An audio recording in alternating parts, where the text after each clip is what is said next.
சற்றுமுன் வெளியான முக்கிய அறிவிப்பின்படி பார்த்தீங்க அப்படின்னா, வங்கக்கடலில் ஏற்பட்டுள்ள புதிய புயல் காரணமாக தமிழகத்தில் இன்று முதல் ஆகஸ்ட் 23ஆம் தேதி வரை பரவலாக கனமழை முதல் மிக கனமழை பெய்யக்கூடும் என சென்னை வானிலை ஆய்வு மையம் தெரிவித்துள்ளது.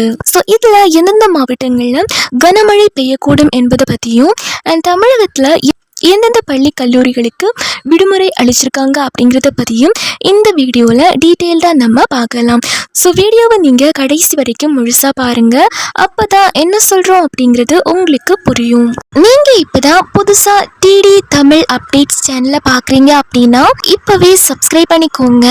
அண்ட் கூடவே பக்கத்தில் வர பெல் ஐக்கானையும் கிளிக் பண்ணி ஆல் அப்படிங்கிற ஆப்ஷனை செலக்ட் பண்ணிக்கோங்க. ஸோ அப்போ தான் நம்ம சேனலில் போடக்கூடிய அனைத்து புது புது தகவல்களுமே உங்களுடைய மொபைலுக்கு உடனே நோட்டிஃபிகேஷனாக வந்து சேரும். அண்ட் வீடியோக்குள்ளே போகிறதுக்கு முன்னாடி மறக்காமல் இந்த வீடியோக்கு ஒரு லைக் பட்டனையும் தட்டி விட்டுருங்க. அண்ட் கமெண்ட் பாக்ஸில் ஹாய் அப்படின்னு சொல்லிட்டு போங்க. ஓகே, இப்போ வாங்க வீடியோக்குள்ளே போகலாம். இன்று காலை 8:30 மணி அளவில் மத்திய மேற்கு மற்றும் அதனை ஒட்டியுள்ள வடமேற்கு வங்கக்கடல் பகுதிகளில் வடக்கு ஆந்திரா, தெற்கு ஒரிசா கடலோர பகுதிகளுக்கு அப்பால் ஒரு காற்றழுத்த தாழ்வு பகுதி உருவாகியுள்ளது. இவை மேற்கு வடமேற்கு திசையில் நகர்ந்து அடுத்த 24 மணி நேரத்தில் ஒரு புதிய காற்றழுத்த தாழ்வு மண்டலமாக வலுப்பெறும் என்றும் இதன் காரணமாக தமிழகத்தில் இன்று முதல் ஆகஸ்ட் 23ஆம் தேதி வரை பரவலாக கனமழை முதல் மிக கனமழை பெய்யக்கூடும் என எச்சரிக்கை விடுக்கப்பட்டுள்ளது. மேலும் மேற்கு திசை காற்றின் வேக மாறுபாடு காரணமாக தமிழகத்தில் இன்று ஓரிரு இடங்களிலும் புதுவை மற்றும் காரைக்கால் பகுதிகளிலும் இடி மின்னலுடன் கூடிய லேசானது முதல் மிதமான மழை பெய்யக்கூடும்.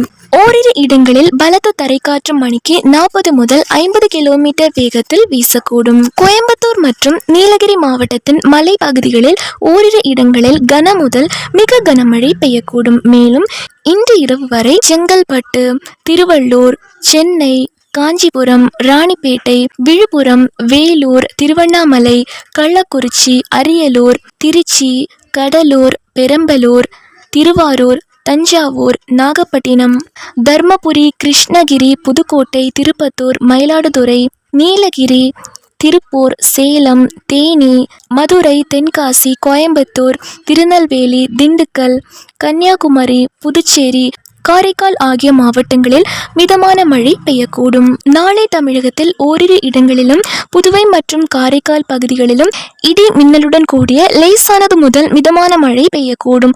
ஓரிரு இடங்களில் பலத்த தரைக்காற்று மணிக்கு 40 முதல் 50 கிலோமீட்டர் வேகத்தில் வீசக்கூடும்.